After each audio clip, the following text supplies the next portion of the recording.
We're growing all the beautiful flowers, but now it's time to get the word out and start getting some customers. Hi, I'm Kristen with Shifting Roots, and I help people in cold climates with short growing seasons grow vegetables and flowers with ease. If you also live in a similar climate, you're definitely going to want to hit that subscribe and notification bell so you don't miss a thing. Every single day on Instagram and Facebook, I post about what I'm doing in my garden in real time, so you can follow me there so it'll help you figure out what to do exactly when in your garden. So today is part of the Backyard Business series where I'm growing cut flowers in my backyard to sell in the summer. And previously in the series, we've talked about some ways to make money with cut flowers and sort of the idea behind why I'm doing this backyard business in the first place. We've also talked a little bit about the planning stages and some of the things that you might need to consider if you're still trying to plan and figure out this backyard business that you also might want to create. I'll also put links to the playlist in the description for you so you don't miss a single video. So today we're going to talk about the branding side of things and some of those first steps to start to find our customers even when we haven't grown a single flower. Now, some people get really hung up on the branding side of things and they take forever wondering like, oh, should I have a website and what should my brand look like and my font colors and everything. And I want to say to you, like, while those things are very, very important, please don't let them hold you up in the process. So on my main blog, Shifting Roots, I actually did not have a proper brand for the first 4 years.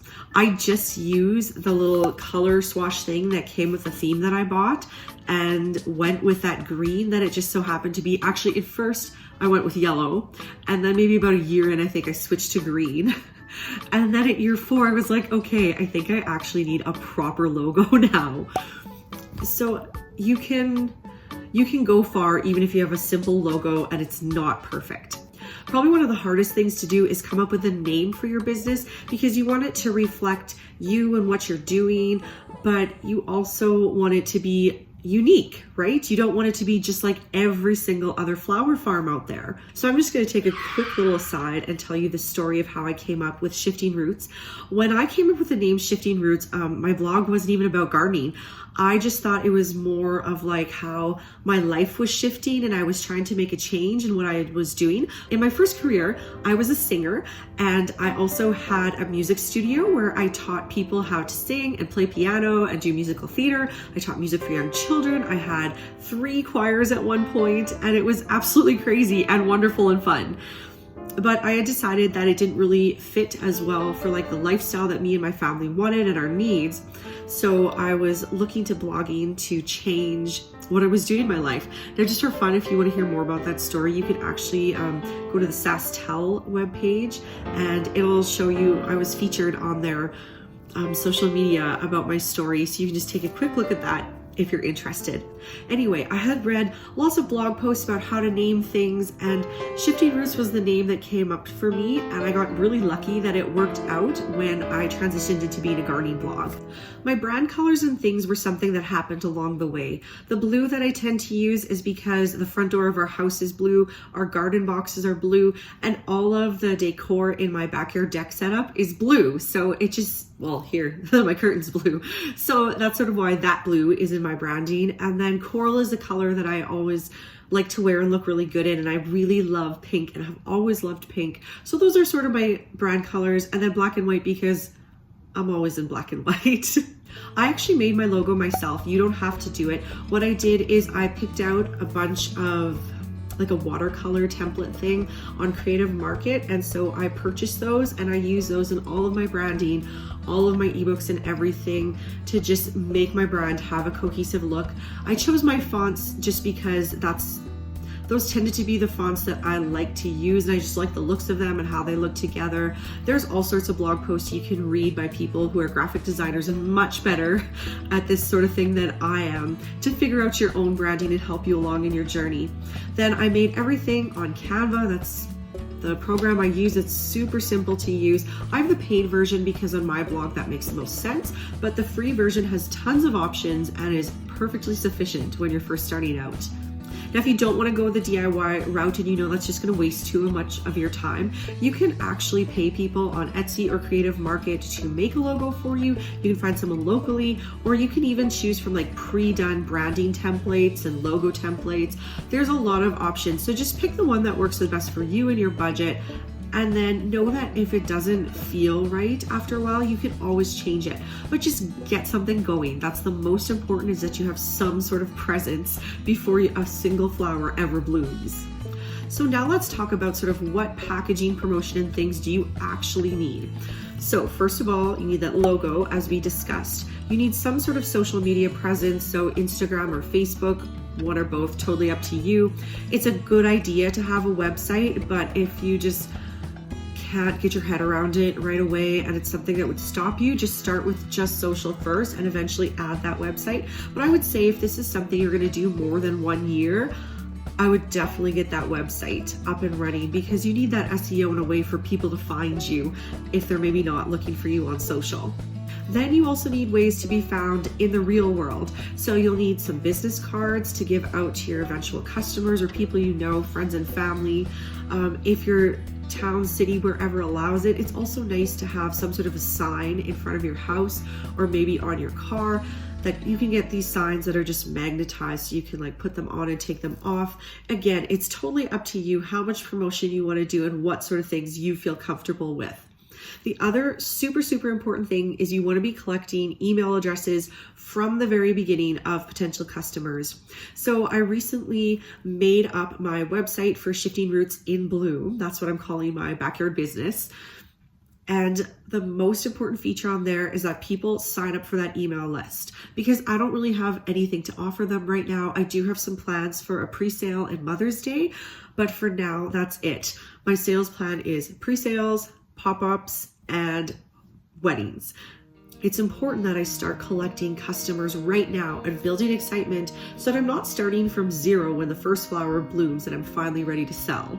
Oh, one more thing. You might also want to consider a stamp, because then if you ever go into like selling seeds, or maybe you want like that paper, that beautiful brown paper around your bouquets, and a nice little stamp would be really cool. A stamp gives you lots of options. And finally, one last thing, you might also want to consider getting some branded thank you cards of some sort that you can write little handwritten notes to your customers, especially when you're developing that first base of customers. Any sort of personalized touch that can give you an advantage is great. All right, so next thing on the list is to set up that Instagram or Facebook account, or both. So setting it up is actually super easy. You just register, you have your email address, you put it in, you add a picture, a little blurb about who you are and what you do, and you're in business. Now again, don't get caught up about posting schedules and worrying if you have too much of this, that, or the right thing. Basically, you just want to be posting consistently, whether you decide that's like once a week, once every 3 days, or whatever sort of schedule you have. Just stick to that schedule and be consistent. Your job is to build excitement for your products, to tell people a little bit about you and your story, and hopefully by doing this consistently in the weeks and months before you actually have flowers for sale, you'll be building up a little bit of a customer base. Also, make sure you set up a separate business account for your endeavor. It's okay to post to your personal pages a couple of times just to start getting your friends and family on board, but after I would say maybe about 2 or 3 posts about what you're doing, I would stay away from your personal page, because you're just going to annoy your friends and family. And if they want to follow you in your business, then they can follow that business page. For me, I have a related business, obviously, Shifting Roots, so I still will post about my business there sometimes, but I'm probably going to keep it to like once a week or something, maybe twice, just so that my followers know if they want to visit me over there, they can, but totally optional and not the main focus of what Shifting Roots is. So I hear some of you already thinking, but Kristen, I don't have any existing content to post. I've never farmed before. I don't have anything. What on earth do I post about? So the first thing you can post about is a picture of you, and just tell your story a little bit, why you like flowers, why you're doing this. Then you can post, say, your logo. You post pictures of your garden. You can post pictures of the different flowers that you grow, the seedlings, the pictures of the seed packets, all stuff like that. Just get creative, follow some other flower farmer accounts and see kind of what posts you like, and develop your ideas from there. Next, as we're in this stage of figuring out our business, you want to look ahead at the calendar and sort of loosely plan out what sort of sales you're going to be offering. So as I mentioned before in the video, I know that I want to do something for Mother's Day. Now, I'm not going to have flowers for Mother's Day. It's too cold where I live, and May 14th is completely unrealistic right now, or at least in my situation, to have something ready. But I know that I want to do some pre-sales. So I have a pre-sale plan for that. And again, I'm not going to overextend myself. I'm going to have limited quantities of this pre-sale, probably only up to 10 bouquets, just so I know that I'm able to fulfill my obligations. I'd rather have too many flowers than not enough flowers and unhappy customers. I'm also thinking about my pop-up sales. The plan is to do those once a week. I'm thinking about the locations. Mainly, it's just going to be in Saskatoon where I live, but I might also have a random pop-up in Humboldt where I'm from. It's about an hour away from the city, and just try it, right? Because that's the point of this backyard business, is to try out these ideas, and if they fail, it's okay because you didn't invest too much time and money. The last thing you have to consider is, how are people going to buy from you? Do they buy through your website? Do they buy through your social media platform? Do they e-transfer you? Do you have a PayPal account? All of these sorts of things need to be part of your decision in this planning process, and just write them down, even though it might seem silly, but then it's concrete, it's in your mind, and you can start working towards creating that system of having people buying from you. Finally, let me know in the comments if you want to talk more about building a website and sort of what it takes. Obviously, I know more about building a website from my Shifting Roots brand, so if that's something you guys are interested, just let me know in the comments. If I get enough yeses, then we'll devote another backyard business video to that. So that's everything I have for you today. Make sure that you check out all the other backyard business videos in this playlist. You definitely don't want to miss them if you're interested in growing your own cut flowers. If you need help on the growing technical side of it, I have Cut Flowers Made Simple, and then an upgraded version, my Ultimate Cut Flower Bundle, which can help you out on more levels to figure out your cut flower growing situation. Thanks so much for watching. Hit that like and subscribe button, and we'll see you in the next one. Bye-bye.